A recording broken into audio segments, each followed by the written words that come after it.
Welcome to Barely Maintaining, the ultimate podcast for diehard Chicago Bears fans. Join your hosts, Ryan Burheit and Michael Guyton, as they dive into all things Bears. From game analysis and player insights to the latest news and fan stories, Ryan and Michael cover it all. Whether you're cheering from Soldier Field or your living room, Barely Maintaining keeps you connected to your favorite team. Now let's get ready to bear down with Ryan and Michael.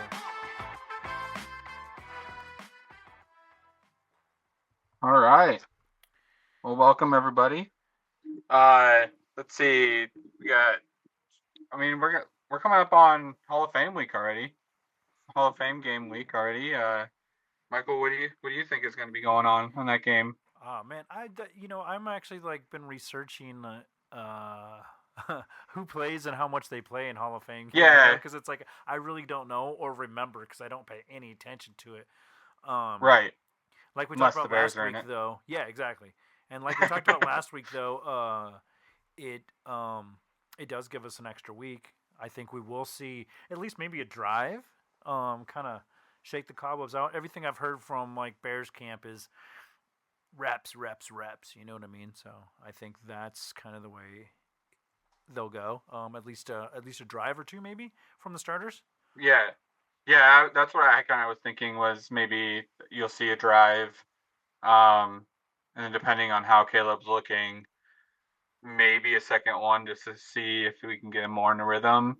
But I think it always seems like the third game is where they get, a quarter or a half in. But other than that, they don't really play him much. But I'd be curious to see what they want to do because it seemed to get the cohesion together because you want to, like you said, bust out all those cobwebs before it gets obviously to the regular season. I also think we're going to see a lot of the uh, positions we're going to want to see like those role players that are going to be in there after Keenan and Adunze. I mean, fourth, fifth wide receiver guys. More time for running backs, kind of see, and then obviously I think the line's going to stay in, so which will be nice to kind of see because those guys need reps just to. I mean that is if you want to talk about cohesion, that's those guys right there. Yeah, They need that's all of it the that they most can get. important part I think of offensive line is chemistry. Just knowing where Yeah, that guy's moving to when you're moving, all that. Yeah, it's a big question mark on what you will see, but I'm excited to see some of the the undrafted free agents, like you said, guys trying to make the practice squad or whatever. mm-hmm. There's already some storylines with some of those, the Austin Booker, and some of the guys they picked up post draft. Um, Right. which is exciting because it's I always like those kind of underdogs that make the squad. Well, yeah, and you got. I think they listed honestly three different guys that, or I mean not they, me and you listed about three different guys we could think of that could be returning kickoffs now, and especially with kickoffs being returnable again, Yeah, that's gonna be a key part I think too to kind of see who is gonna be in that role because that's kind of seems like it's gonna be an important role now. right. I mean, yeah, it is. It's a kind of again, it's a position that was always there, but now it's an actual real important position because I think Yeah, there's a lot more opportunity to good for field position, if not points. yeah, Obviously, most definitely. someone But like yeah, I think we'll Hester. see. Uh, all this for sure. All this is gonna do for me is pump me up. Football season's back in a Right. week. Yeah, exactly. It's so exciting. I know, and we're getting it so early. I'm trying to be realistic too, because you know that we're gonna see um, some pretty sloppy play. You know, Yeah, yeah, um, and I was thinking about the other day, and the Patrick Mahomes, a lot of the great guys sat. Jordan Love, yeah. within our Mm-hmm. division. Sat behind somebody for a couple of years. So expectations of Caleb to trying to keep those realistic because it's real easy when you're hearing, long bombs getting Yeah, caught and all that's that during practice of how good he could be. that's always the debate is with that rookie quarterback. Do you keep him on the bench and let him learn, or do you start him and throw him out there into the wild? I think the Bears are just in that really weird spot, like we said last week, that is just they have the team. They just need the quarterback to fit in. Like they surrounded him to where he cannot fail. Yeah, And if he honestly, I don't does, even. like we're Yeah, going to see something wrong. and it could have been several different guys in that position to me, and he's kind of set up. I feel like finally with the Bears franchise set up to succeed. You know what I mean? Got a running back, got wide receivers. Line's been pretty ironed out over the last couple of years. Good tight end in place. Picked up another one that's a good team guy and a blocker catcher. Which is what you want in that position nowadays. And then brought back Mercedes, so there's a vet in that. Yeah. So the offense is. I'm excited about that to see, but defense is kind of where it's at for me because they were already really good and no one's giving them credit at all. Right. Well, let's see. So I got some around the league news here for the last week. It looks like. Okay, perfect. We'll just run through these and kind of little snippets here of kind of what we think about the things. Yeah. So I've got a list about probably about 20 or 15 or 20 headlines that are just. That's obviously that busy time of year where headlines are popping up. I was just gonna say it's exciting that there's headlines again. It's not somebody getting in trouble back at home doing stupid stuff. Yeah. So first up here we got CeeDee Lamb not reporting to training camp. I know there's some contract stuff going on with them. What is that? He wants a big deal, right? And he's probably got a year or two left on the one he's already in, right? Or the contract he's already in? Yeah, so from what I understand, it is, let's see, I had it pulled up and I meant to keep it up. Let's see. I think they're just, the Cowboys are always bad about this, though. They just never want to pay anyone, it seems. Yeah. Yeah. But they do a lot of developing guys in-house, and then kind of when it comes time to give them the money, they just never want to do it. Let's see. I had it here. Until they get painted into a corner, like, with Romo, and then they're going to be with Dak, because it's like, how do you replace it? Right. I feel like it sucks for teams to know, like, your player's not going to be there because your guy just never likes to sign anybody. I can't find it. But I think but they're running up because they just paid Dak too, didn't they?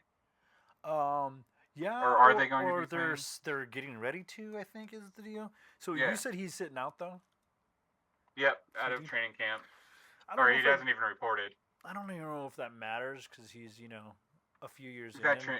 But also it does matter, Mm-hmm. Because chemistry and all that. Next up, Raiders placed Michael Gallup on reserve retired list, and then that actually got updated too. He is actually retired after only 8 years. Jeez. Yeah. He's a stud, I was surprised because he was a stud. He's actually a solid receiver. Yeah. You're like.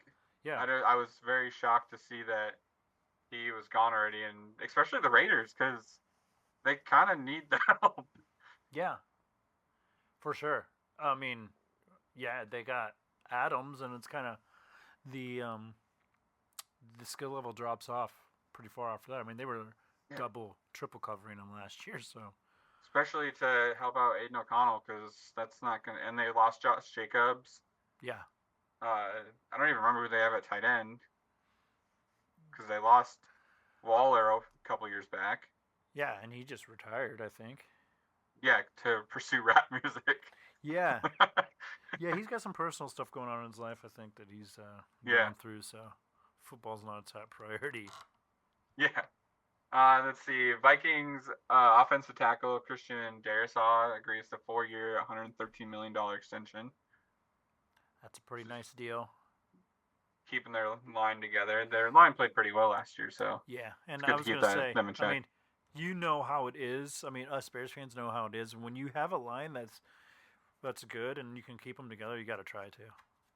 Right. That's why I keep them like. How did Green Bay keep doing it? Because like they just lost some pieces too. So we'll see this year, but yeah, I'm curious to see. They've lost a couple pieces over the years, and they've been able to replace them. But yeah, they're always great at that though. Like even like going back to your quarterback where you said Jordan Love sat. Like Rodgers sat behind Favre. Yeah. Love sat behind Rodgers, and it's like which doing. Actually is a good point because as far as around the league, I heard that he's actually holding out till he gets a contract as well. Which is the problem with him sitting because now you have to pay the guy and he only played one season. So is he him? Is he worth $50 million plus? You know, because that's what he's gonna get. I mean, you can't. Or after 1 year, do teams have enough film on him to know what he's doing? Exactly. Like that's. I mean, you kind of need almost 2 years under the belt before you pay a guy. To me, I mean, as far as gameplay goes, but also I guess it's really nice to be able to sit a guy, but you're going to pay him. You're going to pay him if you want to keep him. Exactly. Let's see. So I hope he sits the whole training camp. What's that? I hope they don't get a contract done and he sits the whole training camp and. Yeah. For Bears' sake, I hope he does too. Yeah. I forget the one thing I hate about Jordan Love, and this is just off a tangent for a second. I don't understand how his jump ball throw works. Yeah, I don't either. Because it's, I mean, honestly, he doesn't. It doesn't look like he doesn't look as athletic as he actually is. I think. Yeah. To me, you know what I mean? Because it doesn't look like that. He should be able to do that to me, and that's like because that's like a kind of a Pat Mahomes thing, you know, or. But Pat Mahomes is like not the most athletic looking person in the world. No, that's true. Either. Especially some of the pictures of him coming to training camp with like the dad bod pictures, you know, and stuff. It's funny. And like the little waddle he does when he walks. Yeah. It's so weird. Right. Let's see. Next up, we got Rams. Matt Stafford reports to training camp after working out contract adjustments. And then we got Browns receiver Amari Cooper agrees to a restructured deal. Browns agreed to guaranteeing his $20 million. 49ers wide receiver Brandon Ayuk reports to training camp despite trade requests. This was something that kind of came out of nowhere and shocked me that Ayuk started asking for trade requests and stuff. Yeah, because I think they were, basically talks fell apart, I guess, on that whole front with him. And, I mean, how can you pay everyone on that team? Yeah, I mean, he's probably your, fourth option on that team? Yeah. Because you've got Kittle, you've got Debo, you've got McCaffrey, and then Ayuk is probably, like I said, fourth on that list. Yeah. And you're going to have to play Purdy. Yeah. I mean, you know, whether your people want to believe it or not, when it comes contract time, it's going to be 50 plus. You know what I mean? You can't go less than what people are out there. Yeah. Yeah, a kid that's taken you to dang near 2 Super Bowls. He would have taken him to that Super Bowl if his arm didn't blow out. Right. Compared to Jordan Love, who is going to be getting that $50 million more than likely, and has played one season and gotten you a couple games into the playoffs. But yeah, that's crazy to me. Jaguars sign cornerback Tyson Campbell to 4 years, $76.5 million extension. I'm just going to fly through a couple here. Yeah. Dolphins sign Emmanuel Ogbay to 1 year deal. The Packers defensive lineman Kenny Clark agrees to a 3 year, $64 million contract extension. And Jordan Love also says, we talked about this a little bit, he's not reporting he won't be practicing until his new deal is done. Let's see, another retirement was 2-time Super Bowl champion Shaq Barrett announced his retirement. I heard that, yeah. Yeah. And then Eddie Jackson signed with the Ravens. Yeah, I'm glad he's on the squad. Yeah. I think we both upgraded there. Ravens and us. Yeah, and I mean, I would have been sad to not see him go somewhere. There's a lot of safeties that were just sitting out there, that are kind of veterans that are decent pickups too. I was surprised that they're sitting out there. Tons. Yeah. That's where, I mean, it's like it was a bad off season to need a safety job. Yeah. Simmons, I still out there, is he not? Yeah, I think so. I I think mean, Simmons. the list, I don't have it in front of me, but the list was pretty good for. I'm like, man, if you needed one, it was like, that's why I was almost Yeah, like, did we sign one too quick? But I'm happy with who we got after watching tape and stuff because I feel like we got someone that's like just kind of more aggressive to tackle. yeah, yeah. There was. Let's see. There was like oh, what was his name? I'm forgetting. But there's a list of like 13 guys I think that were like veteran guys that were like, oh, like Micah Hyde was on there. I was surprised nobody picked him up Yeah, because he's obviously on the older side, but he was still good last I knew. Oh, here's actually the list right here. Uh, see, Jamal Adams was one of them. This was a few days ago. But I think Jamal Adams got picked up. Uh, then like Eddie Jackson was on there. Quandre Diggs, Micah Hyde, Justin Simmons. Yeah, there's just a few random guys. I was like, oh, why do these guys not have a job yet? At yeah, least as a veteran piece to like teach young guys. yeah. I mean, honestly, too, if that's where you're lacking, I mean, those guys are proven guys. So, age or whatever, I mean, you know what I mean. It to have some confidence back in, and like you said, it just didn't. If you have a young group, it's like I don't know. I guess it's always about money and Yeah, roster spots too. Because you can't yeah, really. You got more practice squad spots, but it's hard, to hide somebody and you don't want to develop somebody for somebody else. You know. yeah. A couple more I got are Giants quarterback Daniel Jones, knee fully cleared for training camp. Joe Burrow shows up like Slim Shady. Did you Yeah. see that? Yeah. Yeah. I got bored. I like it. I think um, yeah, fresh start. Last year yeah, he came in, he had that kind of that weird injury. It looked weird, just kind of yeah, non-contact or whatever in training camp, and then he tried to play through it or whatever. It was just a bad year. So yeah, erase that, come in as as Slim Shady and start over. Uh, yeah, that's what he did when he was in college. He went from Ohio State, reinvented himself, went down, and won a national championship, and the rest is kind of history. Uh, I was listening to NFL Network this week too, and they were like talking. That was one of the things they were talking about. I was like, you know, the question mark there with the Jets because without Aaron Rodgers, there was a ton of fall off. Like they mm-hmm. really weren't great. Whereas the Bengals were still competitive with Scott Jones or whatever his name was backing up yeah, Burrows, and it's like because you game plan, you know what I mean. So yeah, that's why I guess the knock was against Nathaniel Hackett, who's the offensive coordinator there, who was Rogers' guy. You know what I mean? yeah. Is why That's he's why I think there. it's so important to have a backup quarterback that has the same play style as Mm-hmm. your quarterback, because Yeah. otherwise, like you're trying to reinvent your offense halfway through the season Yeah. for what's hopefully maybe a game or two if Right. you hopefully didn't have like a serious injury. But Or yeah, you have a guy like Bill Belichick who, like, in the years where Tom Brady was injured, you made guys that were mediocre look amazing because you just game planned for them.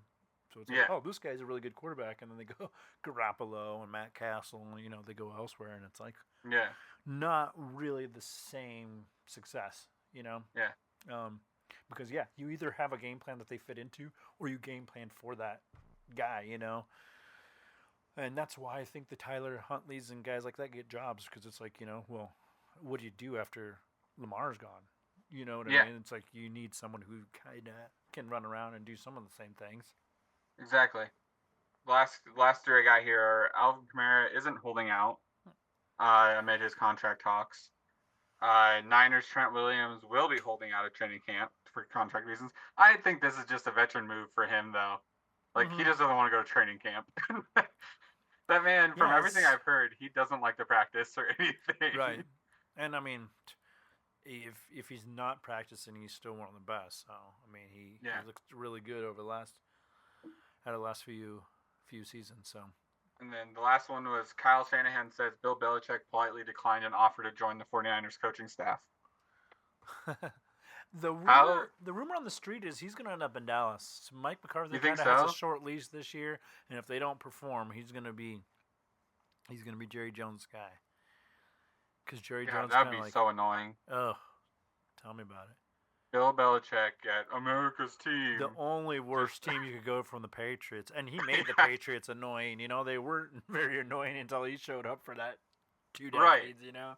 Yeah, they were just the Patriots before that, and then it's like, Yeah, oh, that's who the Bears beat now in they the got this '85 guy. Super Bowl, actually. So I was a big Yeah. fan of them until Belichick. And then it was like, oh man, these guys are actually hard to beat.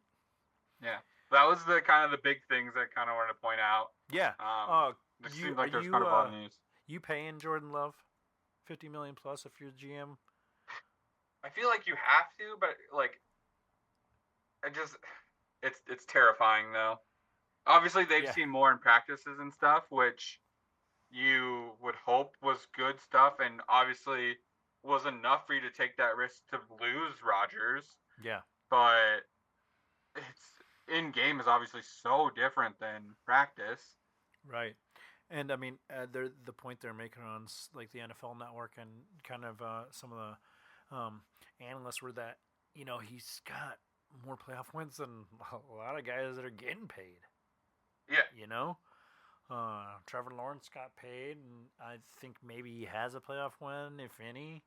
And Tua, he's coming up for a contract. If you're going to pay him, you kind of have to pay Love, I don't know. It's a weird position to be in. I'd much rather be in our position where we have 5 years, with the 5th-year option.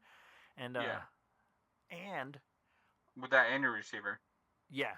And we can pre-plan for that, what that looks like, because you can kind of gauge what the salary cap's going to be, year to year, and there'll be a nice increase, I'm sure, from year to year, especially if Caleb's good, because it brings a whole more customers to the league, and that makes the salary cap go up. The only time it's ever gone down in my life was during that COVID year, and it's because it's all based on revenue or whatever. Right. Yeah, so that's that's some interesting stuff, though, I think, early in training camp, because as a Bears fan, I feel like it really does matter, because there's years where, like, Nagy didn't have Trubisky playing the friggin' or whoever, maybe it was before that, but not playing in preseason and stuff, and just seeing how bad they looked at the beginning of the season, because they're not getting that kind of the rust shaken off, it felt like. Yeah. Well, and it's nice to have that pretty decent sized list and the Bears not really be on it. Yeah, exactly. Like, we kind of got our shit figured out. We kind of got our stuff, like, in the right order, and... Yeah, and honestly, we're in Ryan Poles' 3rd year. Yeah. This is just starting, so, like, I know there's kind of some, uproar about Tevin Jenkins. They're like, we're not negotiating contract extension or whatever until October now. But also, he didn't draft him. He came the year before, so, prove it, Right. I mean, Tevin could actually make probably a bigger contract by believing in himself anyway, and doing it this year. But I do like the way Poles has structured it, It's less of going out and trying to buy guys, and then more of growing them at home, and then, proving themselves to some degree, which I know can backfire on you too, because some guys, it's like, I've already proved myself, but. Yeah, he's putting together like a puzzle instead of just trying to find best things out there. But in Tevin Jenkins' case specifically, I think he's got to prove he can stay healthy for the whole season, and that's really the main thing, because I think he's good. Yeah. He just, your best ability is availability, so. Yeah, and he just consistently isn't there when we need him. Right. So that's kind of the news around the league, which is awesome, because it's just starting. It's the first week of training camp. We're already seeing storylines develop of who's showing up, who's not, and I think that's going to be fun to watch. Did you watch the newest episode of Hard Knocks yet? I didn't yet. I haven't caught up at all. So it's more of them preparing for the draft. From what I saw, I still have to go watch maybe 15 minutes left of it. Them preparing for the draft and which guys are going to pick. It's funny, they've kind of got, I've seen online them get a little bit of flack because they had Odunze, um, Malik Neighbors, and Marvin Harrison Jr. all in at the same time. It was like for their 30, their top 30 or whatever. And it's like, you knew you weren't getting all those guys. You know what I mean? Yeah. So it's weird that they would waste top 30 picks on that kind of stuff, I guess, is what the people were making a point of. I also heard that they wanted Neighbors more than they wanted Harrison. Yeah. So it kind of worked, which is Yeah. weird because if he's falling back, I'm the happiest person in the world, but he's not, obviously. For sure. I don't know. Maybe it was something with the personality in the room, or I Yeah. did on Hard Knocks. They asked Marvin Harrison Jr. if are you gonna have a bunch of people around, like saying Mm. it's your dad gonna be over our shoulder kind of thing, or and are they gonna move New York? Is what they asked him. And he's like, no one's gonna move here. You know, Yeah. they don't have to anyway. They gotta move to Arizona. So They secretly wanted him to move there. yeah. It's like, wrong answer. So, reactions to from the first week of practice. What have you seen? What are you thinking? What are you happy about? Sad about? So we talked a little bit about this before. I think Monday or Tuesday or whatever it was. Um, Williams needs to get the ball down. Yeah, He is putting a lot of air into that ball, which is he's a rookie and he's still trying to learn everybody's route running and everything, but right. he's got to get that ball down. Yeah, DJ Moore's ribs gonna hurt. He catching balls 10 feet above him. Yeah. But I also saw earlier when he was first getting there, I saw some videos of like him underthrowing. So I'm wondering if he's overcompensating now and he's trying to dial it in now, Right. which could be the case because I've seen him. I think it was a video that went around a little while back that was him throwing to Keenan Allen on a go route, and Allen had to pretty much stop to get the ball, which is what it is. Like it happens, but Yeah. and he's obviously learning his Right. guys because that takes a while. But Yeah. I'm wondering if that might be now he's overthrowing a little bit to try and overcompensate for underthrowing him because the guys are faster, obviously, Right. Yeah. and he's just trying to dial it in. I mean, I'm hoping. That's what. Yeah, I was just to say that's I think what we hope, right? Because who knows? I mean, we've seen some really good quarterbacks in training camp that Yeah. didn't really do anything in the long run, Right. So yeah, I try not to get my hopes too high. My dark horse from last week, I saw Tyreek Stevenson had an interception, which was cool. I think he's again a dark horse on that defense, going to step up. Mm-hmm. Tyler Scott had a good catch down the field, which is a wide receiver kind of underrated wide receiver from last year. Of course, you got DJ Moore, Keenan Allen. I've been seeing someone like on X their like chemistry, them playing around, having fun together, which is cool. Brisker, I saw that he had contacted Byard and was like just picking his brain. Why are we doing it this way? He's like, it's cool to see those relationships developing, like not only on the field, but real relationships developing there. And then there's part of it too is there's kind of a little bit of storyline with who's going to be center. Ryan Bates and Coleman Shelton have been rotating. Yeah, I've seen a lot of that. I've seen they're pretty equal in both, which means they're both good, to me. What I mean? So I think that helps. I've also seen Jones Jr. getting some decent catches in. Yeah. Which is good. Yeah. He's probably fighting for a spot because it's not guaranteed for him. Yeah, obviously. He also could be a return guy too because he did return some. I mean, obviously he had a little bit of fumble issue at the early, which was like, what are we doing? And we've re-signed Dante Pettis, so he's got a battle for even that running Yeah. that kickoff kick return spot. I think another positive / negative is how much I've read and seen. The defensive line is just obliterating our offensive line. Yeah, I was gonna put. They've I wrote actually, that down. Montez yeah. starts getting pressure pretty much regularly if he wants to. Eberflus actually was telling them, "Hey, practice your first move and then stop." Yeah, because they're breaking through too much. Like that's exciting. I hope for sure. That's a good sign because it's just our defense is that good instead of our offensive line is that bad. Right, But right. I think that definitely helps, and that might be the reason why we're seeing some of the stuff we're seeing from Caleb in the early going. I mean, if he's facing a top tier NFL defense, and I heard they're having trouble on the 2 minute drill, actually scoring.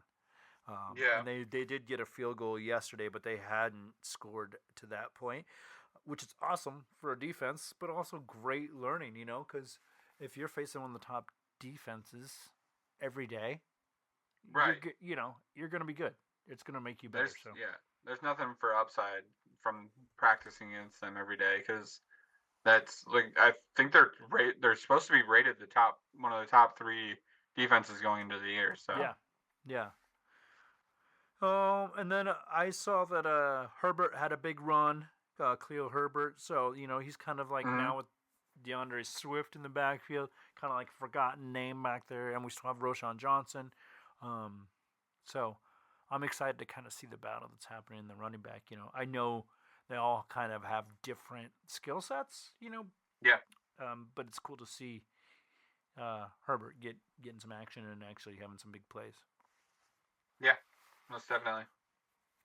What do you hope to see from the Bears on Hard Knocks? Because it's been a little bit of a roller coaster ride for watching Giants. Is like if I was a Giants fan, I would be a little bit discouraged personally on how they looked.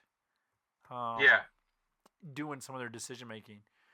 Like they were running through some of when they had all 3 wide receivers in the room, and they're asking them all like these questions, and trying. And Rome was in the moon, and he looked good because they're answering questions, bang, bang, bang, and he did not look like he wanted to be there from the pictures I've seen. No, he looked like he's like, don't send me to the Giants. I was trying to think of his position because it's like, no, like it was weird they had Caleb in because I know they're doing their due diligence, but that was like a almost foregone conclusion of where he was going. Yeah. Rome didn't really know, I don't think, yeah.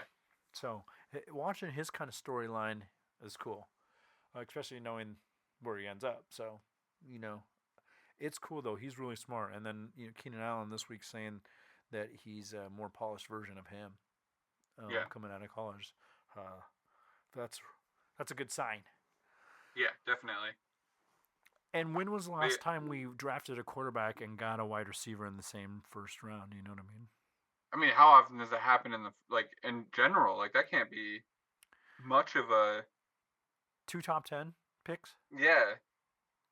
I mean, I can't. And a lot of people are going a defensive guy too in that. Thank you, Ryan Poles. We really appreciate it. Yeah. Instead of trading those away for a quarterback at the end of his career, those picks away. Because we were not picking for a while after we got Jay Cutler. Yeah. Or moved up to get Trubisky either. Although I will say, I say in that video earlier today, that had me going for Jay Cutler. Yeah.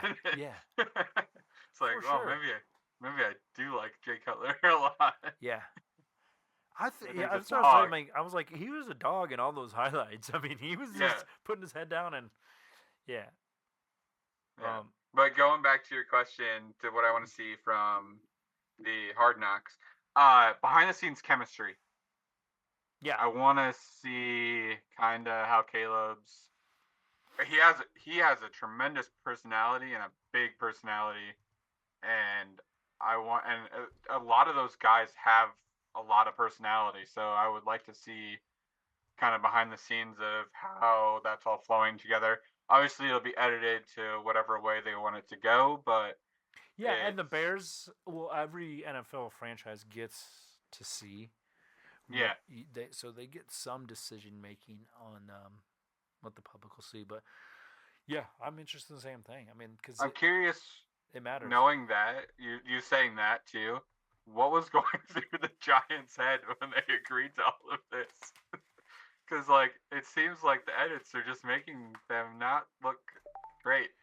Well, yeah, it's like, how bad was it really? Yeah. Also, I think some of those guys, I don't feel like, um, and I don't mean it as a knock. I just don't think, uh, their GM is very self aware, and part of it's the owners just right upstairs or whatever. That's a difficult position to be in. Yeah. Um, although our owner did pick up our GM from the airport in his car, so yeah, so he's involved as well. Yeah. That's So yeah, I think chemistry is definitely part of it. Obviously, I want to see the behind the scenes stuff, but one of them I'm interested to see is like some of the um, some of the comedy, some of the downtime and stuff. Like I like those little tidbits that Hard Knocks gives yeah. you, like what the guys are like.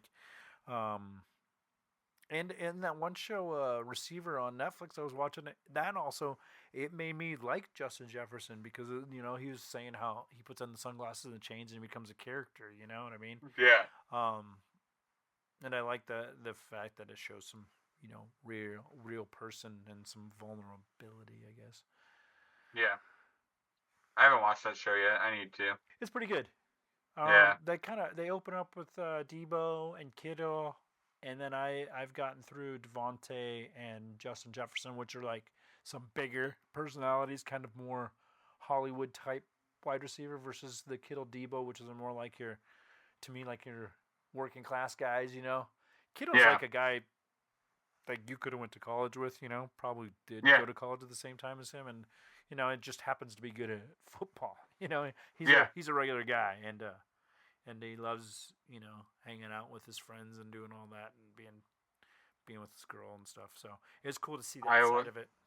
Iowa tight end. Yeah, exactly, exactly. And his girl's from Iowa, and they obviously Yeah. reference that a whole bunch. So that's pretty cool. I think they still own. I think he owns land here, if I'm not mistaken. Yeah, I know Hawkinson bought a bunch of hunting land here. yeah. Why wouldn't they? I mean, geez, Yeah. they're both Yeah. both getting paid at this point. So that brings us to our next segment. Who is your most hated opposing player? It could be former or current, but one that you hate because really, because they were dominant against the Bears, I guess. Yeah. Or in general, some of them are. I have players that I just hate because I don't know. I just like Russell Wilson's one of those guys. It's like I just don't like you. I don't know why. Yeah. I'll let you go first because mine's a little on the head. Okay. I picked AJ Hawk. Yeah. Which is a weird one because there's probably better Green Bay linebackers, maybe Clay Matthews, and the whole laundry list of guys. But for me, watching during kind of the last decade or two, AJ Hawk, it seemed like he was ever. And then I went and looked at the numbers. Like, he was like third runner up for defensive player of the year, but never was like a Pro Bowler or anything. It's like he just was everywhere around the ball during his tenure against the Bears. It did lead me down a cool rabbit hole though that we beat the Green Bay 26-0 in Green Bay in 06. So that was fun, part of that. But yeah, mine is AJ Hawk. Also, his sister's married to Brady Quinn, who was an Ohio State guy back when they were beating Alabama. So hate her as well, and Brady. So the whole family. So mine's Aaron Rodgers, and it wasn't gonna be Aaron Rodgers until this damn tweet came out that I think the Bears are finally almost good enough to beat the Packers. Like, why? Like, why are you still talking crap? You're not even there. Yeah. Kind of got ran out of there, to be honest. Yeah, exactly. He did. Yeah. So he's always just been arrogant. It's always been annoying. But honestly, I mean, and I don't really want to talk bad, but Green Bay doesn't look at all the guys. Yeah. They all kind of go, especially those wide receivers, Valdez, Scanley, and Cobb. I mean, they all left. Yeah. They don't really do the long Yeah. term big contract. No, and I don't understand how. I mean, honestly, if I was a Green Bay fan, I think I'd delete Rodgers from like being one of my favorite guys because he took half the team with him too. I would be mad. He took like all of his receivers he wanted. He's like, no, bring this guy in, bring this guy in. Well, in his reluctance to help a backup, because he's Yeah. like, oh, it's somebody that's replacing me, and that sort of stuff is like, I don't know. It pissed me off. He was great though, and I mean, Yeah. I guess we're not in a position of understanding what having a great quarterback for a decade plus is like, but man, Plus his whole family hates him. Yeah, that's even weirder. He tries to turn it like they hate or he hates And he them, plays but it like he's a hippie dude, and then does all this weird hippie stuff, and then isn't a hippie, and then like no, I don't know, or maybe he is too much of a hippie. The whole vaccination thing is like weird, Yeah, he just like wanted he to still die. stands on that too. Yeah, he's just like that hill he's dying on. Yeah. Turns out the vaccination makes your ACL a lot stronger. So no. So you Achilles. Yeah, whatever it was, it would have held on if you would have gotten those shots, bud. Yeah, that was. Yeah. Yeah, Wow. I mean, Aaron Rodgers was kind of like obviously the one. I think he's even worse than Brett Favre, but honestly, Brett Favre led him to more championships, didn't he? I think so. At least I think 2 or 3. Rodgers had that one. Yeah. And then a bunch of playoff losses, like late in the playoffs, Yeah. which is weird. He'd always go to the championship and lose in the To championship. 49ers. The NFC. Yeah. Yeah. Seemed like. Yeah, so that's weird as well. And I think he is an obvious choice. I just had to go back and was like, who was always pissed me off every time I saw him? It was like definitely AJ Hawk for some reason. But a lot of that time period, Clay Matthews followed him, so I'm like, man, they're just a back-to-back good linebackers. Yeah, that ran a long course of them being good. Yeah. Hey guys, just want to take a whenever you break from the podcast to tell you about Fanatics. At Fanatics, you can find everything you need to support your team, from jerseys and hats to hoodies and accessories. They've got it all. It's officially licensed, so you know you're getting the real deal. And here's the best part. We've teamed up with Fanatics to bring you an exclusive offer. When you use the code 24SHIP at checkout, you'll get free shipping on orders over $24. Plus, by using our special link in the show notes on our website, you'll be able to directly support our podcast. So head over to fanatics.com, load up the best Bears gear, and use code 24SHIP for free shipping on orders over $24. It's a win-win. Get to show off your Bears pride and help keep Barely Maintaining going strong.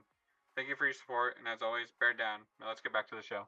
Next segment is All Things Pointed Up, where we talk about the things that are happening with the Bears that make us believe that they're going to have a successful year. So I was kind of looking at it. One of the things is we had this. I think we had the second leading rushing offense at the end of the year last year. Really? As far as yards, yeah. Team stats. I'm on ESPN.com. Chicago Bears and the team stats. Rushing yards 141.1, ranked second in the league. So that right there, I mean, like that's you just back that up again and have a couple passing. Our passing was ranked 27th. With only 182 yards per game. So I mean, if you cut that to 13th, cut that in half, passing 300 yards average, 250, 300. I think definitely. I mean, obviously more wins, but I think that equals some playoff wins.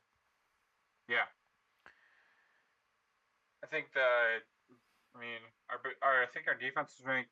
I think this says Yeah, 12th last year, so kind of middle of the road. Yep. But I think a lot of the problem is, so I'm gonna relate this to the Iowa Hawkeyes because the defense. As you do. Well, but the defense always is great, Mm-hmm. Yeah. but their numbers start to get more weary throughout the year.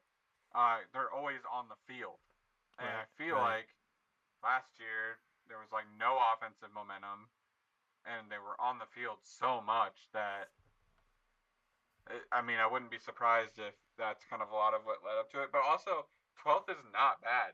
You're just outside of the top 10, Right. and you gained Montez Sweat halfway through the year, which ramped up production. Because I mean, more people. He wasn't getting the sacks, but other people were getting the sacks because he was getting double teamed. Yeah. I think the defense is just a little bit more stout in general. We got some rookies that are going to their second year. Obviously, another year is always great for everybody. So I think that's always good and helpful there. So I think that side of the ball is going to be even stronger. Or I think we're projected, like I said earlier, to be like third in the overall defenses this year. So that's crazy. Yeah. And honestly, you said we were ranked 12th, and that's like the whole year. But the last 5 games, we were like second, I think, in Yeah. yards and points and all the stats. So how we started isn't how we finished either. Right. So those numbers Right. were skewed a little bit for who we were at the end of the season. Plus, ranked 18th for points, and I mentioned last year, 24 points per game is like I think the average for was winning last year, and we scored 21.2, so we're not that far off. And 20th in points against, and again, defense out there a lot, right? Even though it was a good defense, and we had a couple games where we just got blown out, so that points against got skewed a lot too. Mm-hmm. Because we gave up way more points than we should have on some easy mistakes. So I think those passing yards ranked 27th. It's going to go up. I think we're going to get more yards per game than we got last year, which is under 200. Rushing yards, if we stay the same, which I think we got better. I think Yeah, I do too. we added a DeAndre Swift, which probably is more passing from the running back, but I think that kind of proves who our offensive line is too. We had a good running game. Yeah. We had a quarterback that held the ball too long.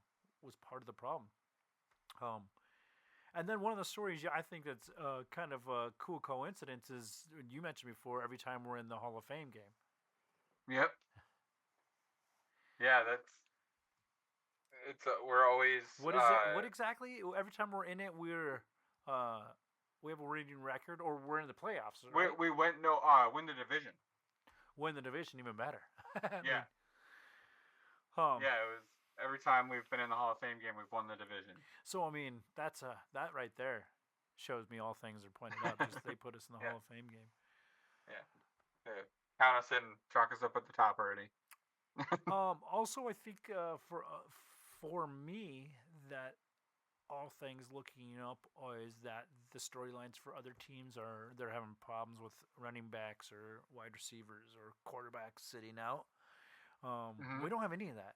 They tried to make it a storyline where Caleb and Rome hadn't signed, but I think that was more about making sure it's all documented in a really cool thing. Yeah. Like making it a story. So the only reason Hard Knocks picked the Bears is because they wanted those two their top 10 picks on it and getting them to sign the contracts. That was the only reason I could see them all out, because nobody was concerned about it. Yeah. Every time they were asked, there was no concern or anything. So which I knew. I mean, there was not. When I saw no concern, it made me feel like, okay, if they're not concerned about it, it's not a problem. No, yeah. It was just the factor that they wanted to get that on camera. And most people don't remember that. Who was the linebacker we let go to Ravens? Why am I drawing a blank on him now? But anyway, he held out as well. He was excited for the fact that he got to line up with Eddie what's Jackson. his face? Yeah. Roquan Smith. Why couldn't I There remember? it I'm is. like, There it you starts with an R. How fast they leave our brains as soon as they're gone out of the Bears. It's like, you're dead to me, Roquan. Yeah. Yeah. So that's I think that's some pretty good things. I mean, our numbers weren't that bad last year, so a little improvement is a lot of wins, I think. And like I Yeah. mentioned last week, we got blown out in a few games early on, but at the end of the year, even those games we lost, like we barely lost. Like with Green Bay, or I mean, the Lions, and everyone's, Mhm. Lions were a contender. Well, we almost beat them twice. Yeah. Once obviously at home for them. So, They actually, yeah, and I think there's like we talked about last week too. I think there's gonna be some fall off there. There's got to be because it just it's not gonna hold up there. I mean, Laporta is gonna fall off a little bit. I mean, well, also your schedule gets harder. Yeah. You know what I mean? If you're winning, your schedule's getting harder because you're facing the better records in the divisions that we're facing. Yeah. So how does that work? Because so we all play the same divisions. Yep. Like we play like what this way we play the NFC West, right? Right, and then we also play an AFC division. Yeah. But those But AFC we get the games, 49ers. yeah. How did we get the 49ers? Well, I think everyone gets every NFC team. I don't know exactly how it is. But I know it's at a certain. I think it's against the AFC team when we have to play cross conference. We line up against whoever the worst record was because you don't play that whole division. You know what I mean? Yeah. Which, again, we do play that because it's who's in that division? 49ers, Rams, Seattle, right? Rams, Seahawks, and Arizona. I think so. Right, so we play all of them. Okay. So we just play the entire NFC West this year. Right, and everybody in the NFC North does. Okay, and then the NFC or in the AFC division is where it flips. Right. Where we play the worst team. Which, and again, and I don't know if it matters too much there because I think, I mean, doing the math, there's 17 games, right? So yeah, if you play each team in our division twice, that's 6 games. 10 games with the NFC West. Right. 1 to 11, so there's 6 more games. Yeah. So, you know what I mean? Yeah. Which Titans, Houston, Indianapolis, they're all in the same division. Yeah, and we must play. And then Jaguars, right? So we play that whole division, so it doesn't really matter. Oh, maybe maybe that's how it is. We line up against a weaker division in the AFC than the winners do. I'd have to look at Lions' schedule, but I'm assuming that's the way it is because I know they have to face some tougher teams. Which, again, that matters, right? Yeah. Oh, definitely. I mean, that's just the league making it the most fair. I mean, while you're building a team, obviously you need to be playing. You're going to get smoked every year if you're actively building a team, right? And then you're playing the best teams in those divisions, you're actively just going to get destroyed and stay at the bottom. Yeah. Yep. Which will lead to you getting the first pick 4 years in a row. Yeah. Yeah, which is, I mean, if you're getting that, then man, you've got some major club issues. Yeah. I mean, even Cleveland at their worst didn't get it that many years in a row. Or Detroit at their worst. Right. 0-16. Yeah. That's how they got Stafford, right? I thought they went 0-16 with Stafford. Probably did, actually, to be honest with you. Poor guy. Suffered quite a bit before he got his ring, but good for him. Yeah, that dude's... I've always liked Matt Stafford. Yeah, I mean, he's a Georgia guy, so I've always had an issue with him. It's like that's... They did mention Nick Saban. Brian Daboll did in Hard Knocks, and he said that he called him, and he said the two guys that he said were problems in this draft were Malik Neighbors and Bowers. Trey Bowers or whatever, the tight end from Georgia. But that's also Nick Saban talking about SEC kids, which, he didn't see Odunze or Harrison Jr. really, comparatively. So. Oh, I am a liar. They did draft him in 2009 after the 2008 season. Guess who was the quarterback of the Lions in the 2016 season? Dan Orlovsky. Yep. Son of a bitch. I knew it. He has no right to talk anything about any... No, goes 0-16 and runs it out of the back of the end zone. Because you know what? Neither one of us has went 0-16 in an NFL season, so I feel like we're more qualified than him. Yeah, exactly. To have a podcast. Yeah. So that brings us to our last segment, rooting for another, which seems ridiculous, but it's a talking point, and it gives me something else to root for. Obviously, we have our college teams, and it sometimes makes it easy, especially being an Alabama fan. Being an Alabama fan, but it hurts extra when the Bears and Alabama lose on the same weekend. But my secondary team I mentioned is the Chargers, because I lived in San Diego for 10 years, and honestly, I lived there from 1999 to 2009. So I saw, people don't really remember it, but Drew Brees was there at the beginning of his career. I saw a lot of LaDainian, tail end of Junior Seau, and some of Antonio Gates. Some great teams, and people, doesn't seem like in Southern California, want to go to games, so you could go for like nothing. Yeah, you might see somebody get stabbed in the parking lot on the way into the game, but it didn't cost much, So yeah, my secondary team is the Chargers, and I still kind of obviously if they're playing the Bears, I'm rooting for the Bears, but I root for them to do good. Mixed feelings about Jim Harbaugh for them. I hope he does good, but not too good. I'd like to see them win that division at least, because they're in the same division as Kansas City, so they gotten beat up on as of recently, and I think Herbert's a good player. But yeah, that's my secondary team is the Chargers. So you'll hear me mention every now and again, especially since they drafted Joe Alt, which I think was a great pick for them as far as getting a franchise lineman. Yeah, most definitely. So I think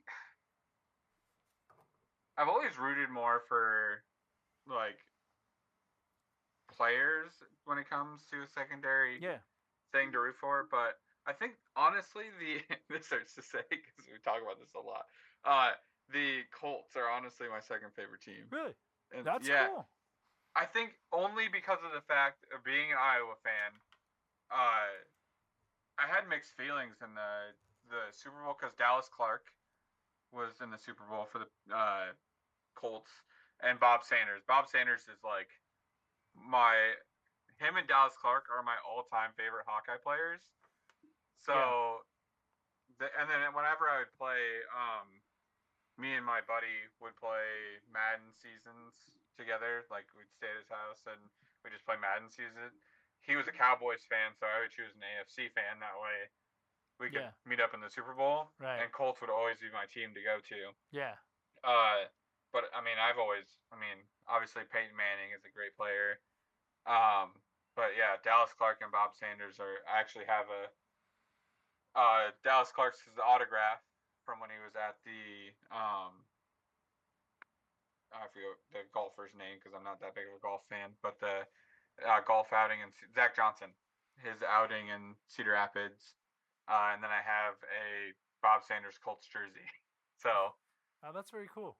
I'm honestly, I don't dislike the Colts. I think the Colts are a good team. I like of course they obviously 06 Bears, so that kind of hurts in the Peyton Manning thing there, but yeah, and then Eberflus came from there, so there is some connection from, and that's one of the things I want to talk about next week on the on the podcast is the coaching trees, like because everybody kind of comes from a coaching tree, and I did the research and I'll get into the specifics, but Eberflus actually comes from the Ryan coaching tree, and Buddy Ryan was the defensive coordinator in the '85 Bears. So one of his sons, Rex Ryan, and then his other son, whatever, Buddy Ryan.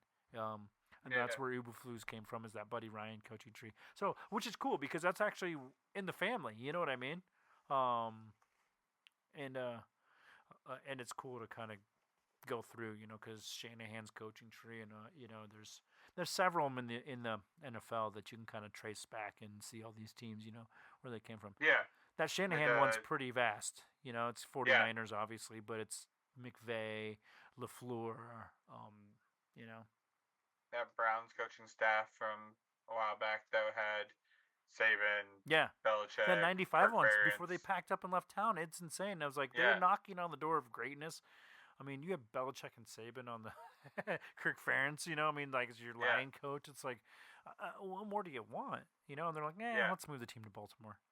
Other than the fact that all those egos together, wanting to be coaches. Yeah, and that's true. You don't know how it all went, but how it all was working together in the room. But man, a lot of talent ended up winning championships out of that place. As they went their own way. And we'll talk about next week also. We'll hit on training camp, like our prep to go, see what we're getting ready to see, what we want to see. We already talked about that kind of, but as the training camp's been going on, there's some storyline developing. So, like you mentioned, you want to see some improvement from Caleb. So, 2 weeks from now, what's he going to look like? He should be better, right? Those passes should be a little bit lower, more on time. He should be getting the chemistry, the timing down with some of the top receivers. And of course, we'll talk about the Hall of Fame game, which does that happen between now and next week, or will this be? There will be the day before. The day before, so all the prep for that. Hopefully, we'll see some more news about who playing times and whatnot, and we can kind of break that down a little bit more too. For sure, definitely, and of course, we'll talk about all the holdouts and signings that go on during the week, because I think that's important to know who's gonna be our competitors, and who we're gonna see on the field. So we have 4 tickets we could give away. Oh yeah, to the 7th. Nice. So August 7th, 4 tickets to Bears training camp. So if you'd like to see him in person yourself, like us and follow us on all the social medias, Barely Maintaining. And special thanks to our wives, as usual, Julie Burhite and Lindsay O'Brien, for letting us do this and giving us the opportunity. I know taking care of kids without someone to throw them at is difficult. So that's what I'm here for, just to catch the baby when Lindsay's had enough. Which is rare. If you're all about expressing yourself through what you wear, then you got to check out Dead Threads. They've got the most wicked collection of t-shirts that scream individuality. Want vintage vibes with your favorite team? Dead Threads has a tee for every vibe at every occasion. Whether you're chilling at home, hitting the streets, or going to the game, or hosting your own podcast. Use code BARELY for 10% off. And remember, keep listening to Barely Maintaining.